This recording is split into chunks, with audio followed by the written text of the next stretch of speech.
नमस्कार, न्यूज़ आरती 24 YouTube channel पर आपका स्वागत है।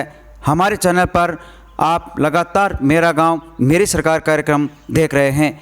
इस कार्यक्रम में हम आपको गांव की प्रत्येक जानकारी दिखा रहे हैं। गांव के मुखिया से इतिहास तक विकास कार्यों से लेकर मूलभूत समस्याओं की जानकारी आप तक पहुंचाई जा रही है। मेरा गांव मेरी सरकार अभियान की कड़ी को आगे बढ़ाते हुए हम आपको आज डिघाल ग्राम पंचायत ले चलते हैं। जिला मुख्यालय से डिघाल की मात्र 10 किलोमीटर दूरी है। झुंझुनू के दक्षिण दिशा में बसा गांव डिघाल नौलगढ़ का सबसे पहले शिक्षित गांव बना था। आज भी शिक्षा को लेकर सबसे आगे है। पंचायत में 600 लोग सरकारी सेवा में कार्यरत हैं। पंचायत में करीब 640 परिवार रहते हैं। यहाँ की कुल आबादी 4300 है। पंचायत की भौगोलिक स्थिति समतल है। करीब 1446 हेक्टेयर ज़मीन पर किसान खेती करते हैं। नौलगढ़ तहसील से डिघाल की दूरी 32 किलोमीटर है। नौलगढ़ का डिघाल गांव झुंझुनू सीमा पर बसा हुआ है। डिघाल 1965 से ही सड़क मार्ग से जुड़ा हुआ है। डिघाल पंचायत वैसे तो छोटी है, मगर यहाँ की क्रम भूमि काफ़ी बड़ी है। विकास की दृष्टि से भी डिघाल आज 7वें पायदान पर है। इस गांव में 2 शहीद भी हुए हैं जो भारत माता की रक्षार्थ हेतु अपना बलिदान न्यौछावर कर दिया था।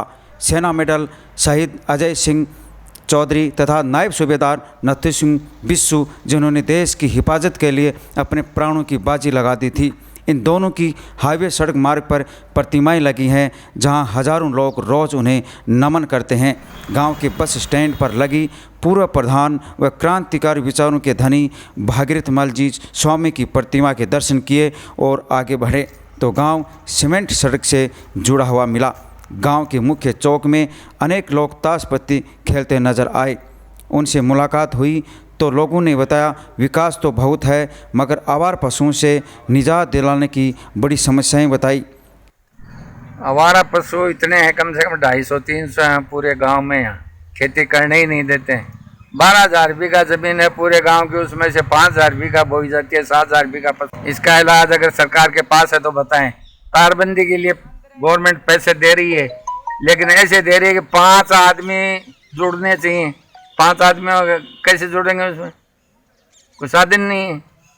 अब तारबंदी कैसे कराएगा किसान?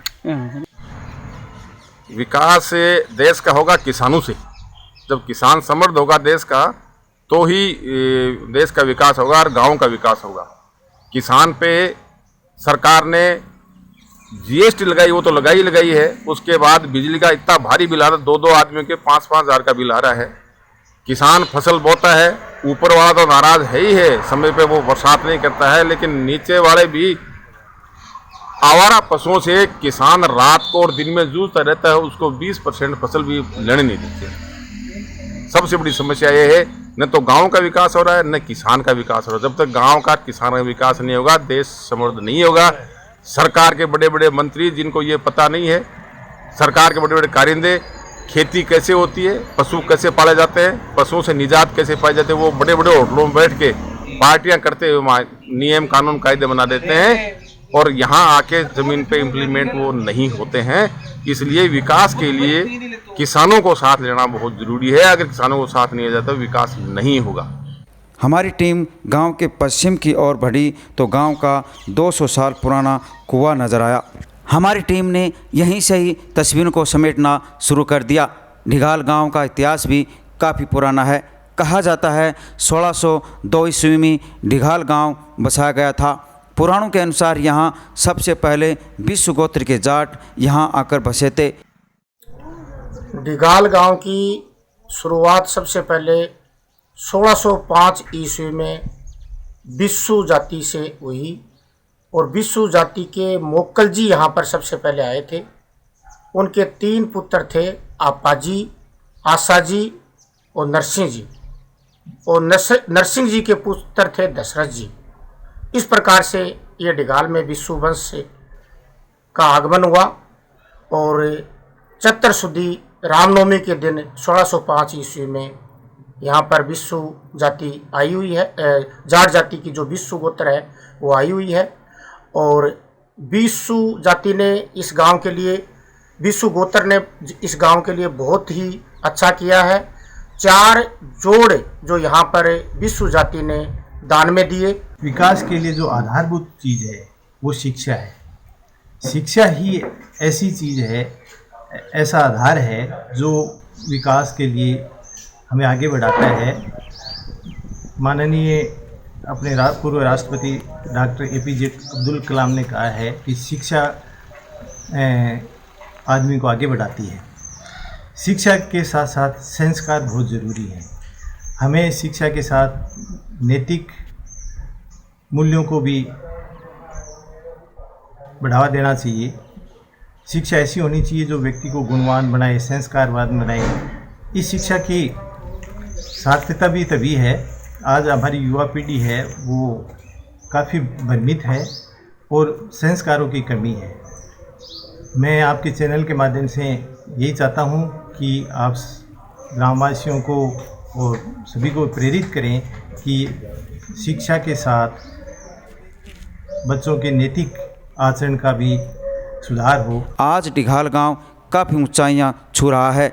जयपुर झुंझुनू राज्य मार्ग पर बसा गांव जल्द ही हाईटेक की श्रेणी में पहुंचने वाला है। 24 घंटे यहां राजधानी व अन्य शहरों में जाने के लिए साधन सुगमता से उपलब्ध हो जाता है। हमारी टीम गांव के बीच में स्थित प्राचीन राधा कृष्ण मंदिर में भी दर्शन किए। गांव के बाहर 200 साल पुरानी बनी छतरियां आज भी इतिहास के पन्नों को उलट रही है। ये गांव किसान भी है। गांव के बाहर सीनियर स्कूल में भी गए जहां शिक्षा को लेकर जानकारियां ली गई। स्कूल के सामने एक बड़ा खेल स्टेडियम बना है जहां सुबह शाम गांव के युवा खेलते नज़र आते हैं। इसी के उत्तर में मोक्ष धाम बना है जो पेड़ पौधों से छाया हुआ नज़र आया। डिघाल ग्राम पंचायत का भवन भी आलीशान तरीके से बनाया गया है जो दूर से ही विकास की पहचान दिलाता है। हमारी टीम ग्राम पंचायत कार्यालय पहुंची जहां सरपंच श्रीमती झूमा देवी पहले से ही सरकारी दस्तावेजों में हस्ताक्षर करने में व्यस्त नजर आई। झूमा देवी एक नेक महिला हैं। गांव की कोई भी समस्या सामने आते ही उन्हें पूरा करने का प्रयास करती है। भले ही पढ़ी लिखी कम है मगर समझदार और शिष्टाचार के चलते गांव के पहचान बड़ी है। उनके पुत्र महेश कुमार बिस्सू एक शिक्षाविद हैं, इसलिए गांव को हाईटेक श्रेणी में लाने के लिए वे विकास की ओर आगे बढ़ाने में लगे हैं। सबसे पहले तो मैं न्यूज़ सारथी 24 चैनल का आभार व्यक्त करता हूं कि उन्होंने आज हमें ये मौका दिया है कि हम अपनी समस्याओं के बारे में और हमने जो किया है उसके बारे में अपने आप को और पब्लिक को बता सकें। इस बार के चुनाव में गांव ने हमें ये मौका दिया है कि हम गांव के लिए अपना सब कुछ न्यौछावर कर दें। मैं प्रणाम करता हूं मेरे डिघाल की इस मातृभूमि को जिसमें 2 शहीद हुए हैं।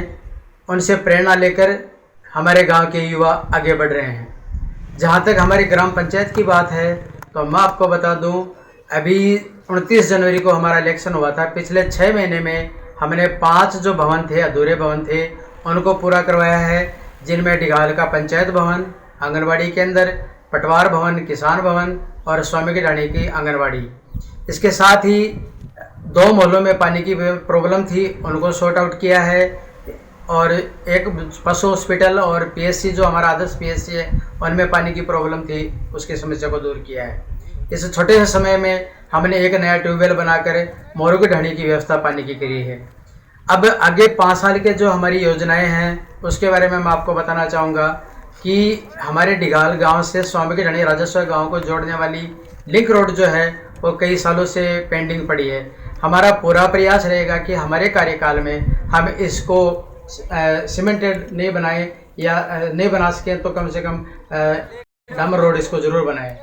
इसके साथ ही और जो मुख्य काम हमारे गांव में है वो है पशु हॉस्पिटल का एक नया भवन जिसकी मांग हमने करी थी, वो मांग मंजूर हो गई है और शीघ्र ही उसका निर्माण चालू कर दिया जाएगा। आंगनबाड़ी की एक महती आवश्यकता है ढाणियों में, उस आंगनबाड़ी के लिए हम प्रयासरत हैं। गांव में पूर्व सरपंचों के सहयोग से ये पता लगाया जा रहा है कि कहाँ पे और क्या क्या दिक्कत आ रही हैं।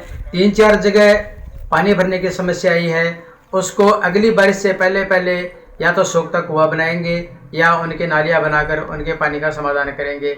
मैं साथ ही आपको बता दूं कि हमारे गांव में भामाशाहों का भी बहुत बड़ा सहयोग रहा है हमेशा, और आगे भी मैं उम्मीद करता हूं अभी एक भामाशाह के सहयोग से गांव में युवाओं के लिए ओपन जिम का प्लान किया है। अगर सब कुछ ठीक रहा तो जल्दी युवाओं को भर्ती होने के लिए तैयारी करने के लिए गांव में बढ़िया ट्रैक, बढ़िया जिम और अच्छी कोचिंग की व्यवस्था हम लोग करेंगे। शिक्षा विभाग से जुड़े होने के कारण मैं खुद भी इसमें प्रयासरत हूँ कि मैंने मेरे खेत में एक ट्रैक बना रखा है बच्चों के दौड़ के लिए, उसका सारे बच्चे जो है वो यूज करें और अपना भविष्य बनाएं। और अभी नई जो योजनाएं आ रही हैं सरकार की, उन योजनाओं को ध्यान में रखते हुए विधायक और एमपी से मिलकर जो भी चीज़ें गांव के हित में होंगी वो सब हम करने का प्रयास कर रहे हैं। डिगाल गांव जो है वो शिक्षा की दृष्टि से बहुत ही एडवांस गांव में आता है। हमारे यहाँ पे मैक्सिमम जो फैमिलीज हैं उनमें सरकारी नौकर हैं। हमारे गांव डिगाल में एक ऐसी सुविधा सरपंच को दी जाए जिससे विकास के लिए सारे गांव वाले भी उनका सहयोग करें और गांव के मेन चौक में ऐसा चौपाल खोलने की सुविधा दे जिसमें सरपंच भी भाग लें। पंच मोहल्ले गलियों में सारे कोई रोड की सुविधा पूरी की जाए। एक पानी की पेयजल योजना जो इसमें बहुत समस्याएं हो रही हैं। हम बात करते हैं गांव की मुखिया श्रीमती झूमा देवी से। आप पहली बार सरपंच बनी हैं, विकास को लेकर आपका क्या विज़न रहेगा?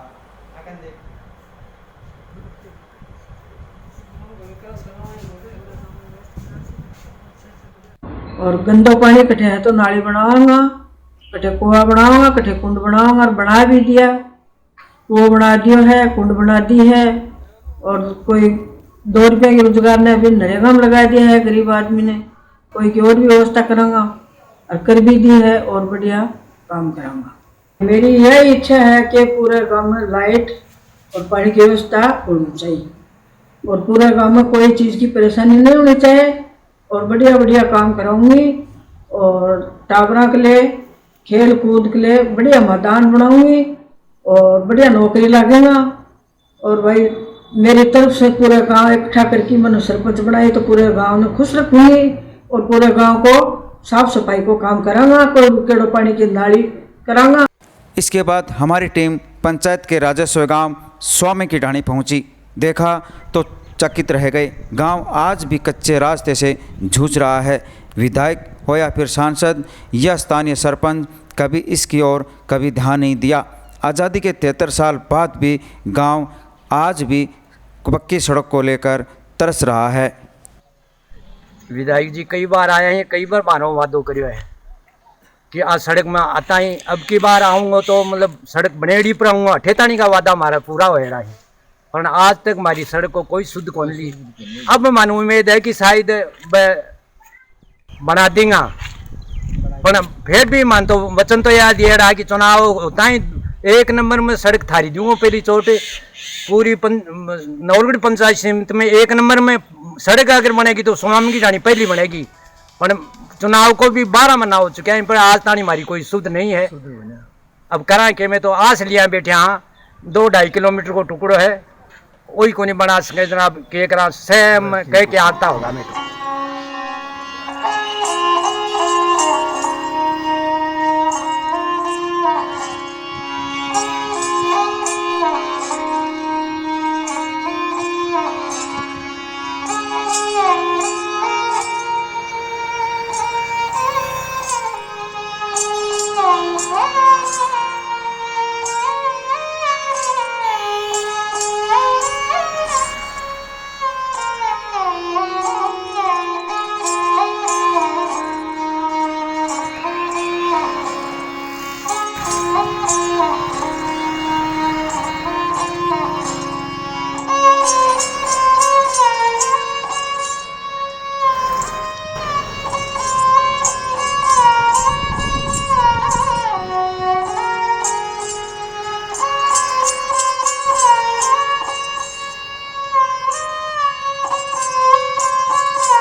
न्यूज़ सारथी 24 श्रवण कुमार नेचू, नवलगढ़, झुंझुनू।